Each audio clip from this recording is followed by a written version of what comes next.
자, 남은 13일 최대 변수는 김문수, 이준석, 이준석, 김문수 두 후보의 단일화죠.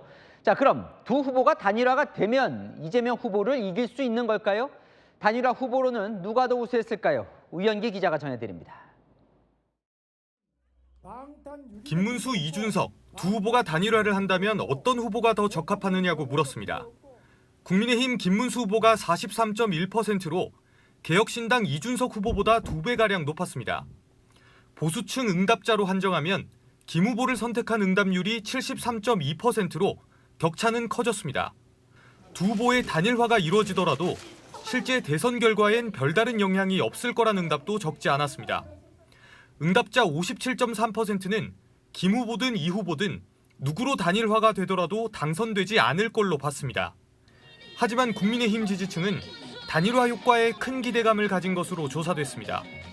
국민의힘 지지층 77.1%는 단일화될 경우 그 후보가 당선될 거라고 응답했습니다.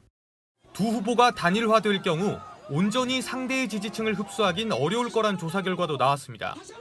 김 후보로 단일화될 경우 이 후보 지지자 중 41.6%만 김 후보를 찍겠다고 답했습니다. 20.9%는 민주당 이재명 후보를 뽑겠다고 했습니다. 이 후보로 단일화가 이루어질 경우에도 김 후보 지지자 중 58.1%만 이 후보를 찍겠다고 응답했습니다. 채널A 뉴스 우형기입니다. 자, 조사를 해보니 유권자들의 이번 대선 관심도는 지난 대선 때보다 컸습니다. 그런데 그 큰 이유가 민주당 지지층과 국민의힘 지지층이 서로 달랐습니다. 강태현 기자입니다. 이번 대통령 선거에 대한 유권자들의 관심은 지난 대선보다 높은 것으로 조사됐습니다. 관심이 높아졌다고 답한 응답자는 59.8%였습니다. 비슷하다는 24.5%, 낮아졌다는 12.8%였습니다.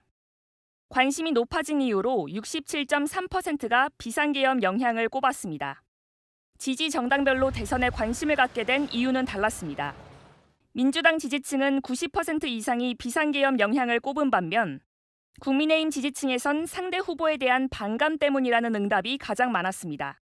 비상계엄 영향이라고 답한 비율은 24.2%에 불과했습니다. 연령별로 보면 젊은 층의 대선 관심도가 상대적으로 낮았습니다. 지난 대선보다 관심도가 높아졌다는 응답 비율이 20대와 30대는 50% 초반대에 그쳤고 40대부터 60대까지는 60%를 넘었습니다. 관심이 줄었다는 응답자들은 정치권 전반에 대한 실망감을 이유로 들었습니다. 거부권과 탄핵으로 양쪽 모두 실망스럽다는 응답이 65.6%였습니다.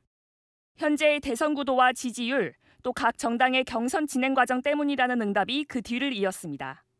채널A 뉴스 강태현입니다.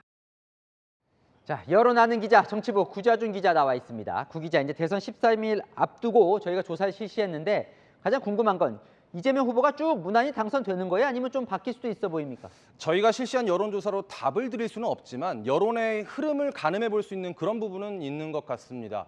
일단 국민의힘의 1차 목표는 두 가지로 볼 수 있었는데요. 지난주까지 이재명 후보의 지지율을 50% 밑으로 떨어뜨리고 이 후보와의 양자 대결 격차를 한 자릿수로 줄이는 게 목표였습니다. 오늘 저희 조사 보면 그런 결과가 나왔죠. 네.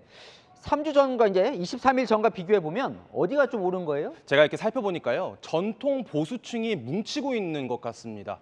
일단 PK 부울경에서는 역전됐습니다. 3주 전에 양자대결 조사에서는 이재명 후보가 43.3%, 김문수 후보가 36.5%였는데 이게 39대 47.4로 뒤집힌 거죠. 대구 경북에서는 두 사람 지지율 격차가 2.7%포인트에서 12%포인트로 커졌습니다. 정치 성향으로 봐도요, 보수층의 김문수 후보 지지율이 64.8%에서 80.9%로 높아졌거든요. 후보 확정 이후에 보수층이 결집하는 모양새가 보이는 거죠. 그래서 궁금한 건 이제 13일 남았거든요. 그럼 이 속도라면 뭔가 좀 변화가 있을 수 있는 거예요? 어떤 거예요? 매일 1%포인트씩 올려서 다음 주 사전투표 이후에 뒤집겠다. 이게 국민의힘의 목표인데요. 그 목표를 이루려면 두 가지 숙제가 남아있는 것 같습니다. 아까 영남 지역에서 뭉치고 있다고 제가 말씀을 드렸지만 사실 지난 대선 때와 비교를 해보면 TK와 PK 영남 지역에서 김문수 후보 지지율은 윤석열 전 대통령 득표율보다 20%포인트, 10%포인트가 적습니다. 더 올려야겠죠. 또 하나 중도층도 잡아야 하는 게 국민의힘의 숙제일 겁니다. 오늘 조사를 보면 중도층에서 이재명 후보가 거의 2배 가까이 앞서고 있거든요.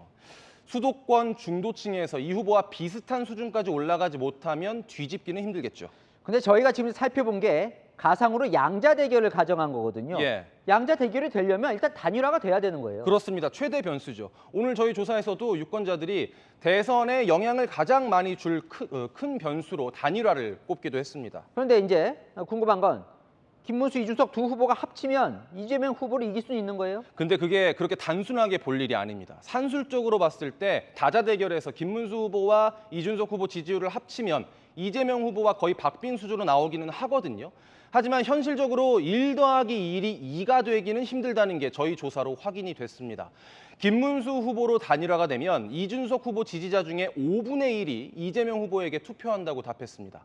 이준석 후보로 단일화될 경우 이재명 후보에게 투표한다는 김문수 후보 지지자는 2.4%에 불과했지만 없다, 잘 모르겠다라는 응답이 많았습니다. 투표를 포기할 가능성이 큰 거죠. 저건 지지층이 뭐 서로 달라서 그런 건가요? 예, 저희 조사를 보면요. 김문수 후보 지지층은 노년층, 이준석 후보 지지층은 청년층의 지지세가 뚜렷했습니다. 조사 결과를 보니까요. 김 후보로 단일화가 되면 20, 30대가, 이준석 후보로 단일화되면 60, 70대가 투표를 포기할 가능성이 컸습니다.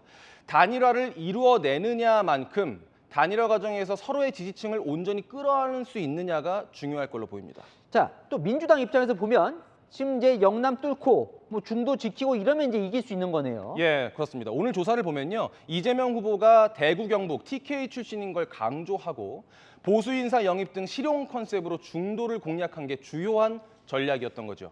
오늘도 이재명 후보는 수도권을 돌고요. 선대위 인사들은 대구, 경북으로 내려갔거든요. 이 전략을 더 강화할 걸로 보입니다. 네, 지금까지 여론 아는 기자 구자준 기자였습니다.